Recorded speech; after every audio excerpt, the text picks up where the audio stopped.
Hi, this is Jack McBrayer, and you're watching Search It Up with Sienna. Stay tuned.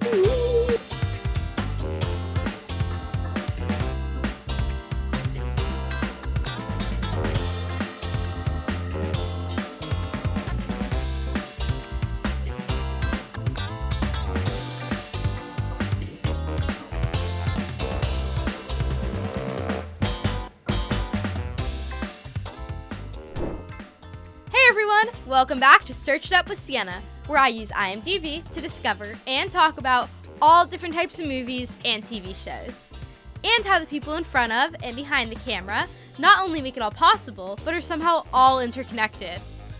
I talk directly with the talent about their backstories and experiences on and off set, and what they're up to today. On my last episode, we discussed the TV series Gossip Girl with Zuzanna Sadowski. Leighton Meester plays Blair in Gossip Girl and is also in the movie Monte Carlo with Selena Gomez. So on this episode, I'm going to be talking about Monte Carlo. And I am so excited to have two guests joining me today, Maria Maggenti, the writer on the original Monte Carlo script, and Thomas Bezucha, writer and director on the movie. Monte Carlo is a 2011 romantic comedy about three friends who go on a trip to Paris, and when one of them is mistaken for a British heiress, they are unexpectedly swept into the wealthy and glamorous world of Monte Carlo. So, without further ado, here's my interview with Maria Maggenti and Thomas Bezucha. So before we get into Monte Carlo, talking about the movie, I just wanted to ask about how you each got started in the film business. So if you could just each tell me a little bit about how you got started. Tom. You go, because Maria took the Okay. more Okay. professional, the I formal path. okay. I did take somewhat of a formal path insofar as I was an undergraduate at Smith College. I studied philosophy and classics, and then I went to graduate school to NYU Film School. Oh, wow. And from that, I ended up making my first feature film, The Incredibly True Adventure of Two Girls in Love. And that film had a good theatrical life. It premiered at Sundance, and it had a very good life. And then that led to me getting screenwriting jobs. And then the screenwriting jobs led to me getting on a TV show. And then since then, so for 20 some odd years, I've gone back and forth between television and screenwriting. I ended up directing another movie of my own called Puccini for Beginners, and that was in 2007. And since that time, I have basically worked back and forth in film and TV, and that's how it started. That's amazing. Yeah, that's so cool. Yeah. And I fell into this. I was working in a completely different industry. I was working for Ralph Lauren, Oh, wow. designing stores all over the world. That's so cool. And I think I thought I all I cared about were movies. Like I really wanted to be involved with movies. And I thought I had been obsessed with Hitchcock when I was a kid, but I guess I didn't think oh, directing would be a thing I would be allowed to do. And Hmm. so I think I thought, oh well, I could do production design. Made sense and then I wrote a screenplay and then ended up directing a very ass backward way of getting into the business. But it's, I talked to I wish I'd gone to film school, but I think, when I talk to young people about when they're like, how do I get an agent? How do I do this? How do I do that? And you sort of talk to colleagues in the business, Yeah. and everybody came a different path. And you just sort of feel like my advice is you pick up a machete and just start hacking your way into the jungle. Yep. But it's sort of, but I think you're a great example of somebody who you just followed, you made your own path. Yeah, no, Yeah. definitely. Yeah. 100%. I will say that Yeah. and it's been very helpful. So, Yeah. yeah, That's definitely great. I agree. And so I understand that the book Headhunters, which Monte Carlo is based on, Hmm. was optioned as a movie in 1999. So that was 3 years before it was published. Hmm. At what point were both of you brought on to the process of making the movie? Because I know there's a little bit of a unique past to the movie, which I think makes it so cool. Yeah, it was so circuitous. I don't know about, I can't speak for Marie, but I, to my shame, have not read the book. No, But I didn't. I never read the book either. By the time we yeah, came in, by the time we came in, Tom, I don't think they didn't even care if we had read the book. There was already a script. Yes, Okay, yeah. that's right. There, when it came to me as a writing assignment. Mhm. I was approached by the studio, or as a directing assignment. I was approached by the studio where I had made Family Stone, and there were already a number of scripts Mhm. and that greatly diverged from the book. So people weren't married to what that book had been. Um, and anyway, and I had sort of a different take on what I wanted to do with the script and wanted to do it quickly. And so called my good friend Maria Maggenti and said, would you, because I'd never worked with a writing partner, and said, would you be willing to do this with me? Mhm. And she signed up, and I pulled in my buddy Jeff Ford, who's an editor, and the three of us sort of broke the story Mhm. over the course of 3 or 4 days. And then Maria and I spent a summer, like a couple months at my dining room table, pounding out a draft that was very different. It was Yeah. about three um, high school teachers, and Oh, wow. and the lead character, Grace, was a French teacher who had never been to France, and they were from Wisconsin. Oh, And wow. sort of right before she, as a sort of a gift to her before her wedding, her two other friends from who taught at the high school said, "Let's go to France," and they got a tour, and they that's how they ended up going there. So it was Oh, very different. yeah, Yeah, definitely. It was called Monte Carlo then, right? Did we already yeah, have it? It yeah, was already Monte Carlo though. yeah, Yeah, yeah, so we knew that that part was going to happen. Yeah. yeah, yeah. Yeah, and did the studio and production company when they came to you guys, did they have like did they was that their vision for the book too, or was that something you guys kind of decided together, to be about high school teachers? That was us. Okay. Yeah, that was us.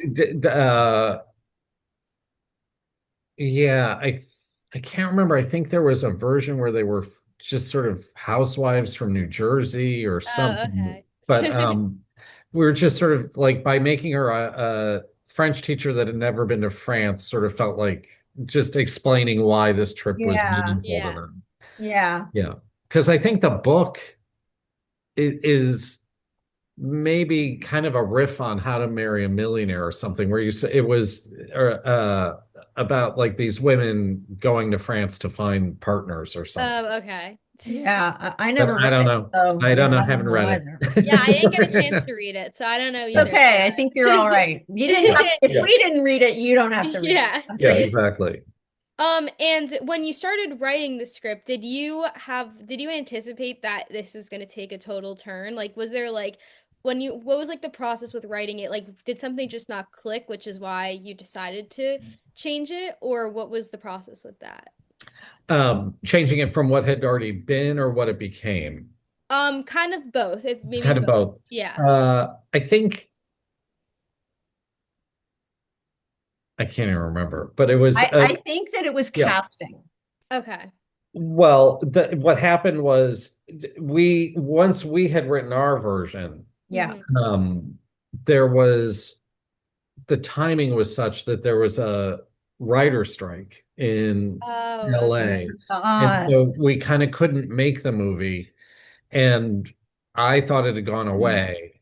And then it sort of popped up again 2 years After the later, strike. Yeah. Oh, wow, that's when really the studio approached me again and said, would you ever do it with Selena Gomez? And then it became a whole nother thing another again. thing. Yeah. And then it kind of had a second life Yeah. because I Yeah. can't even remember. Tom, was our lead also did she also go through what Selena went through of finding her doppelganger and all that?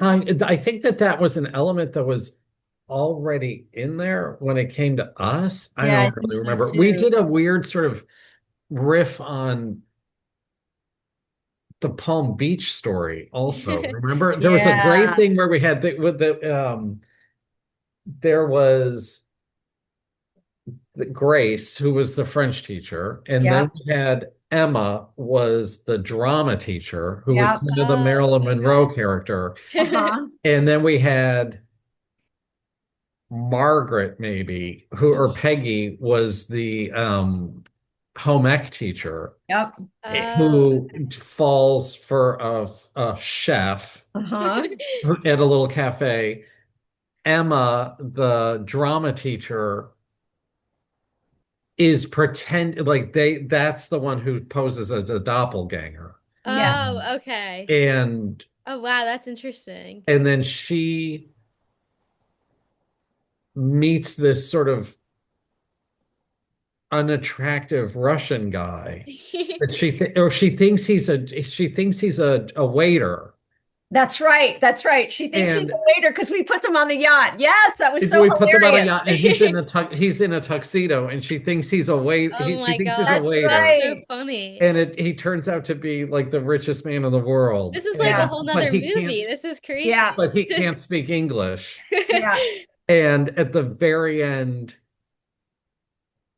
she realizes he's rich and she faints. It Oh, was really okay. funny. Yeah. That's really funny. Yeah, Yeah. that's really like a whole nother story. Actually, That's really now interesting. that Sienna, now that you're bringing it up and we're talking about it, I'm kind of like, Tom, maybe we should go back to our original idea. Yeah, I mean, it could be. It sounds Maybe the time amazing. is right for us to There was some re stuff that was really sweet about It it, was for really sure. sweet. It Yeah, really, really yeah, was. Yeah, it really. I yeah. mean, the Selena Gomez movie is fantastic. Yeah, But it did have its first life was very different, like what yeah, no, I yeah. brought, and the fact that then by the time they wanted to go back and do the writing, I was already on another job. I think it Right, was on right, a TV show, so I couldn't come back right. and do that version. Yeah. Uh-huh. And And so yeah, then I pulled in my friend April April. Blair, Hmm. okay, who yes. her show, she has a show now called Ransom Canyon on Netflix. Oh, But yes, I've heard of it. Uh-huh. yeah, we did the teeny bopper version of Hmm. right. And I read too that, correct me if I'm wrong, but Nicole Kidman and Julia Roberts were originally slated to play the leading roles. Did you write it specifically for them when you were writing the um first draft at least The of first draft, it was Nicole was definitely Yeah, attached. Okay, And definitely. so we wrote it with her in mind. got it. And sort of the dream was that it would be like Julia Roberts and Helen Mirren. Hmm. Um, I see. and so that's what we wrote with them in mind.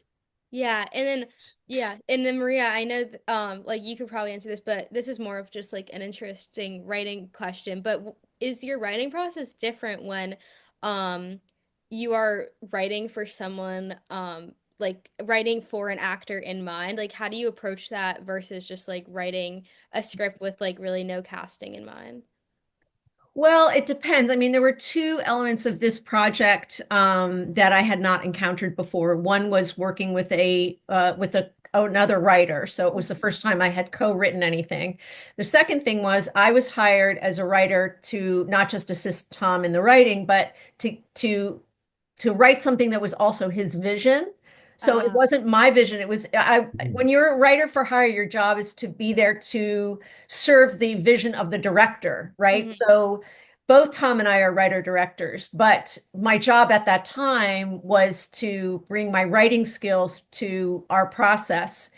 And we knew from the beginning, when I came on, that Nicole Kidman was attached. Okay. And so she was in my mind the whole time when I was writing. And when you think back on it, Sienna, it's really interesting because she had not done all the work that now makes her so incredible. Like Yeah. she was still coming out of the marriage with Tom Cruise. She had Oh, not, I don't think she'd done the hours yet. Had she done the hours? That was the one that catapulted her into uh, hmm. a different sphere, actually. It's like a Mhm. mega star. Yeah.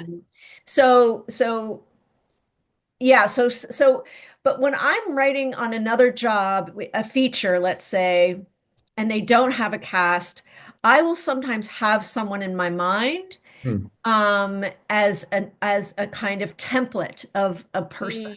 That's smart. Yeah. And it might be, it could be something as simple as their affect, meaning I've seen the way they've acted in different films and there's a quality that they have. It doesn't have to Mhm. necessarily be that they look a certain way, but they have a quality that is informing my understanding of what that character is and who could embody that character.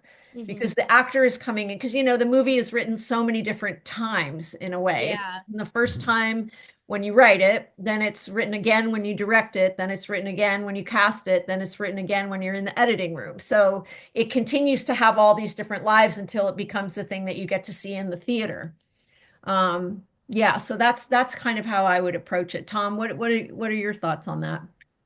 Yeah, no, I think that's right. It's sometimes I find sometimes it hinders me if it's better not to imagine somebody. But I Hmm. Yeah. but I but I but I appreciate the thing Maria's saying where it's you if you can hold if there's somebody that evokes a certain spirit or Hmm. essence of a person, that's a like it doesn't have to actually be an actor. It could Hmm. be someone in your life or Yes, somebody that's so else. true. Yeah. Yeah. And do you think too, as both of you worked on multiple projects, do you think that it writing together, like as like co-writers, but then you also being the director, Tom, does that like affect the outcome of the script and even like the movie in general at all compared to like maybe something where you're not co-writing together? Like, do you think that was beneficial towards writing the script? I think it was fun. Like Yeah. it was it would have taken me much longer to do it alone. I know that. Mm-hmm. Like I felt Yeah. like there was a task that needed to be accomplished quickly, Mm-hmm. Hmm. and I felt like Maria was the perfect partner Yeah. because she's got this sparkly friskiness in her approach, and I knew I would benefit from that, and Yeah. it would be fun to sit next to her for 3 months. Hours, Yeah, hours a day, hours and Yeah. hours. yeah, yeah. The other thing, Sienna, that I would say is one thing about television is that you're collaborating all the time. Yeah. So She's if you're very. not just writing with somebody, you are writing something that then gets rewritten by somebody else. I mean, the Mhm. process is much different than in screenwriting. The thing that has always struck me, and I have not collaborated with anyone since my experience with Tom in Mhm. features, Mhm. and I've resisted it most of the time because I really feel like I need to know the person because it's Yeah. so intimate in a way. Yeah.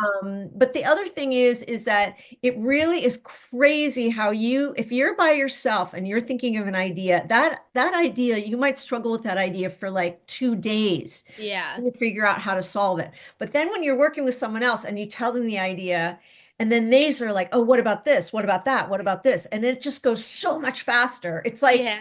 you're watching your unconscious mind just zoom forward because the other person has their own mind. It's really can be really a great experience. Really, when it works great. And we No, were yeah. lucky. It definitely worked with us. Yeah, it sounds like Yeah. it was a lot of fun. Yeah. And so when after that, so was it what was the process or at least was it difficult to reimagine the script and make Hmm. it into this whole new thing with teenagers and Selena Gomez starring? And I know like you said you had Nicole Kidman in mind while writing the first version, but Mhm. was Selena Gomez in mind when rewriting it for the second version? Yes, because she was definitely going to star in it. The advantage I had was I wasn't familiar with her. Okay. Hmm. So it didn't. I watched an episode or two of The Wizards, so I kind of Yeah. got a flavor of it. But but yeah, no, it was difficult to figure. Yeah, it was. I mean, you're kind of we were sort of starting from scratch again, and it's Yeah. like, how do you get? What's the reason these three people are traveling to France? And it was also you can't drink, you can't like they're young, Yeah, so it's they're like young. Yeah. the joys of what you might do are a Right. little different. And you weren't going to have her fall in love with a waiter Right, right, who, yeah, who turned out to be the richest man in the world. I mean, we had a right. prince, of course, but Yeah. yeah, so a lot of those details had to be reshaped by Tom and Totally. April. Totally. Yeah, Yeah. well, what I also find interesting too is when watching it is I feel like it's very interesting how besides Selena Gomez, the two other leading characters are so portrayed as like older than her, as like almost like they kind of give like both older sibling vibes. I know they're Yeah. technically one of them is only like her stepsister, but I feel like that was just something that I thought was really interesting and worked really well too. It still is like that those two like older to younger ratios, which I thought worked really Mhm. well too. Yeah. Right. Right. Right. Know that her best friend Emma is Yeah. older than her. I Mhm. think Emma may have gotten held back in school or something, but Yeah. no, no, no. They're friends because Well, I know that they that her they and wait Leighton to Meester's character were went to, it sounded like we're in the same grade, maybe. exactly Yeah. Katie exactly. Emma and Meg Yes, were Meg. contemporaries, and Selena knew Katie because they were waitresses together. Yeah. Right. That's right. Yeah, yeah, yeah. And Tom, you can and probably both of you can speak a little bit on this, but what for you is like the is there difference to writing versus directing, and how do you like do you ever approach both of those in the same way? Does being a writer and director help you, especially like on Monte Carlo with all of like the chaotic changes being made? Do you think that helped you and benefited the process in which you approached it? Um, yeah, I mean, Maria is also a director, so it's Yeah, yeah, exactly. but I think, I think having both made our own films and Mhm. edited our own films, I Mhm. think we both have benefit from a stronger sense of what will end up on the cutting room floor, like That's a what good you point, don't Tom. need. Yeah, that's Where good. some just if you are just writing and not having gone through that process. So there's an economy. Um, for me, writing is the hardest part. Yeah, Directing I is sort completely of the gift, it's sort of the prize you get for having run the race. yeah. Yeah. It's funny because I would say now, because I haven't directed in so long, that I am now more afraid of directing than I am of Mm, writing. So it mm, doesn't, I don't know if it would be a prize for me anymore. mm, I mean, I've been on sets obviously many, many times, and on television, you are often there producing your episode. mm, But I always felt as though the director in me and the writer in me were one when I was writing because I was mm. seeing it in my head. Yeah. Yeah. But once I got on set and once I was working with actors, I didn't really pay attention to the writer as much Right. because I felt like the actors can bring something that you don't expect that Mhm, Yeah. very spontaneous and mhm, exciting and is right for the moment that mhm, you just did not foresee as a writer. And if you're too attached, to it's not like playwriting where it's text.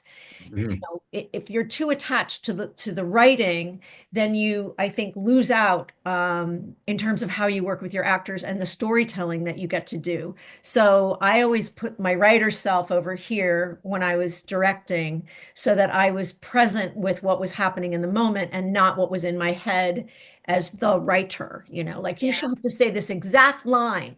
yeah. I Sometimes the completely exact agree. line was not the right line. And it turned out Yeah. I didn't know that until I saw them trying to do it. And it was like, oh, that doesn't really work. So Yeah.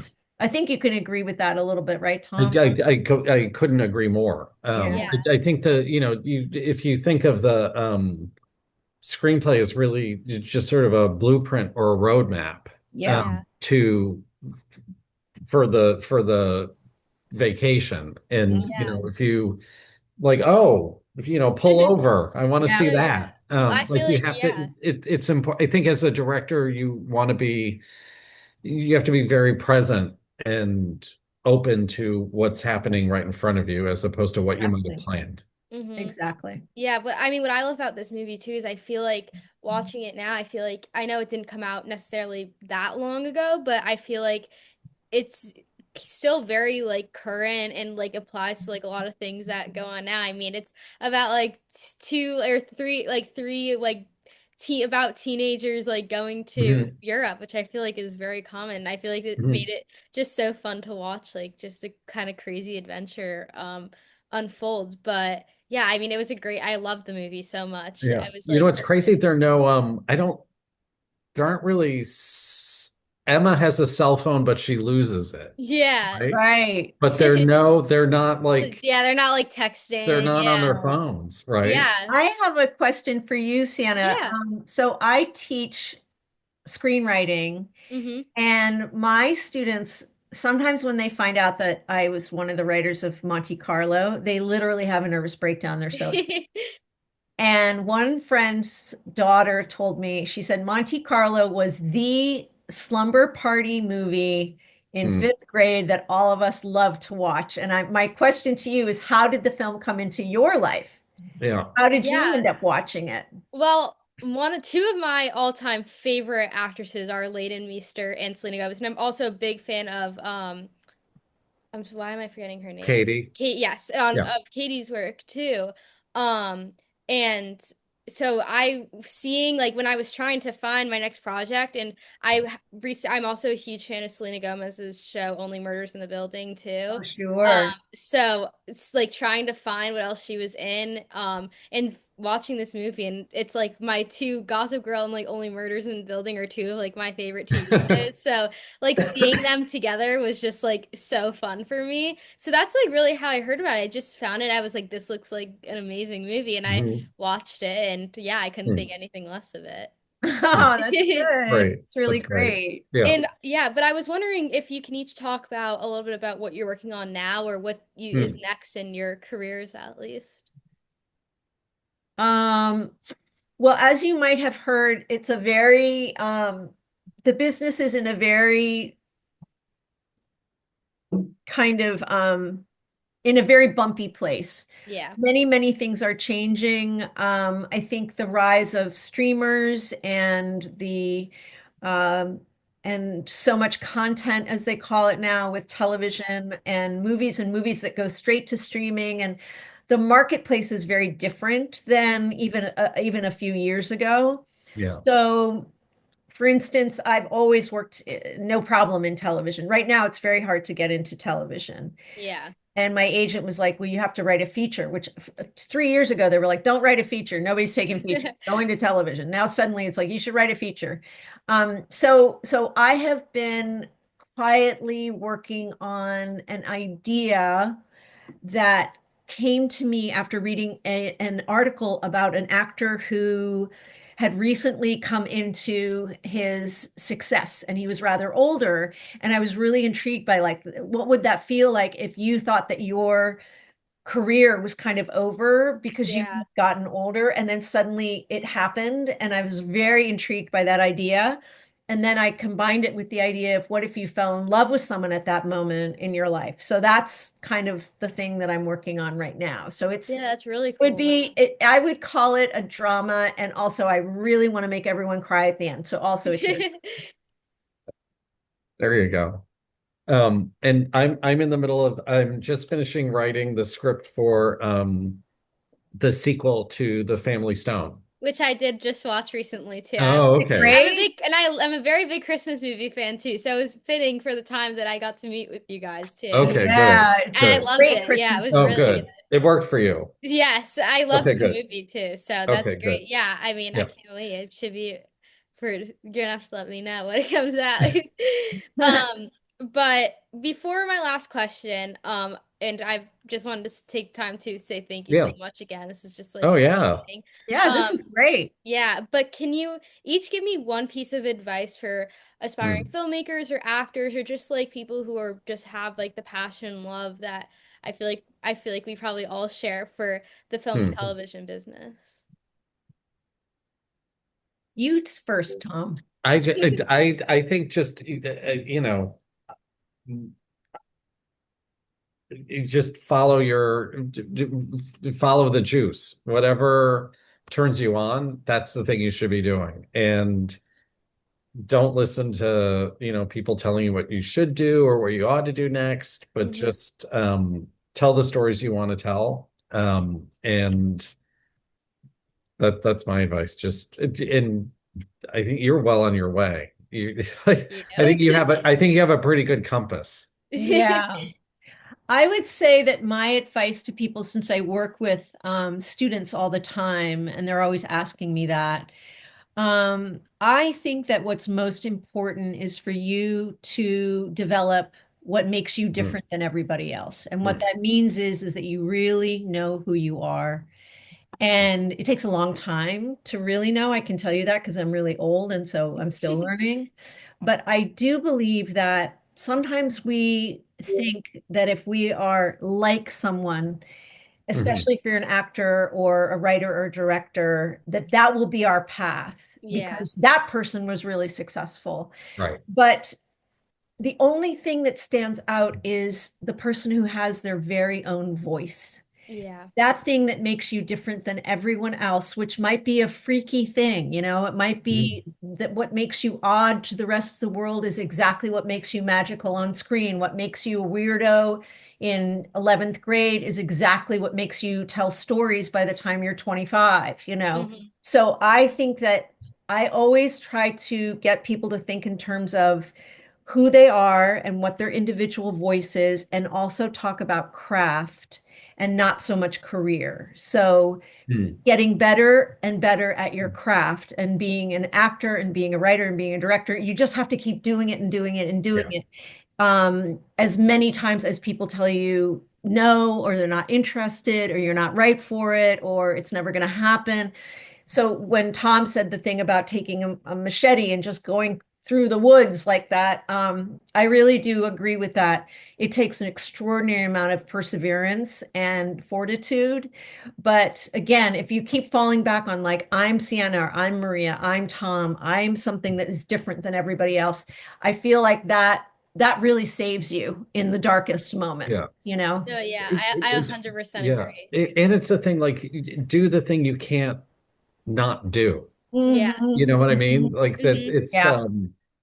I wish I could do something else. But this is the thing I'm compelled to do. Like Yeah. Mhm. I just oh I have to go tell another story. Yes, exactly. So yeah, Yeah, I yeah, 100%. I yeah. agree.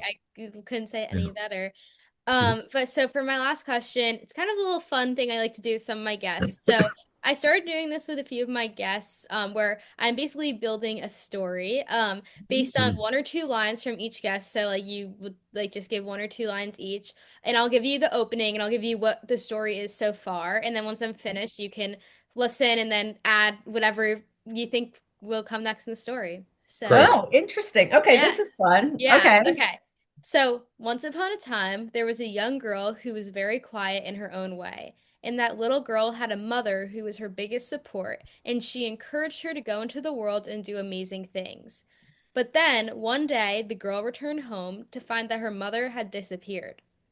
Now she was alone in the world. She goes on a journey to see if she can find her mother. She gets a phone call in the middle of the night, and it's her mother saying, "Please don't try to find me. I left because I had to leave, and I'm sorry." But the little girl didn't listen to her mother. She went into the garage and got her mother's electric scooter, fired it up, and drove off into the night. The little girl rode as far as the electric scooter could take her, past the neighborhood that she knew where she grew up, and into the city, a place that she had only ever gone with her mother. And now she found herself there, alone at night, with her scooter ran out of power. And her heart started beating faster as headlights came towards her and started slowing down. When the car finally got to her, the window rolled down and she was shocked because it wasn't her mother in her car. It was somebody she knew really well. Hmm. Okay, so now we're supposed to say who that is or So, something? well, it's whatever you want. It's totally up to you. The story's in your hands. Wow, this is a good It story. is. Um, well, Hmm. okay, I'm going to take it back a couple of steps. I'm going to Okay. get her to the city, Hmm. and that little electric thing is going to go out of power. And Yes. then I'm going to have her, I think that she then has to go back into her memory of every single thing her mother ever told her and every place they ever went together. And that's how she constructs her journey to find her mom. Okay. Where have we gone together? What did that mean to her mom? So she goes to places she's already been, but sees them from a different perspective now. Interesting. And Yeah. maybe it was even that the mom had grown up in the city. And so she's recreating her own mother's childhood by going Yeah. to these places. Yeah, so I think I would take her there. And then I think that when at the end of Act Two, everything has gone wrong, nothing is working. She can't find her mom. She goes home in despair. And when she gets home, her mother is there. Okay. And her mother is able to tell her why she went away and why she came back. Now, Uh-huh. I don't have that answer yet, but Yeah. that's where I would take it. I like it. I've got it's end of the story you had was that the a car pulls up and it's Yes. somebody she knows very well. It says when the car finally got to her, so the headlights came towards her and started slowing Mhm. down. When the car finally got to her, the window rolled down and she was shocked because it wasn't her mother in the car, but it was somebody she knew really well. So the last guest didn't say who that person was, Right, right, but right. yeah. Um,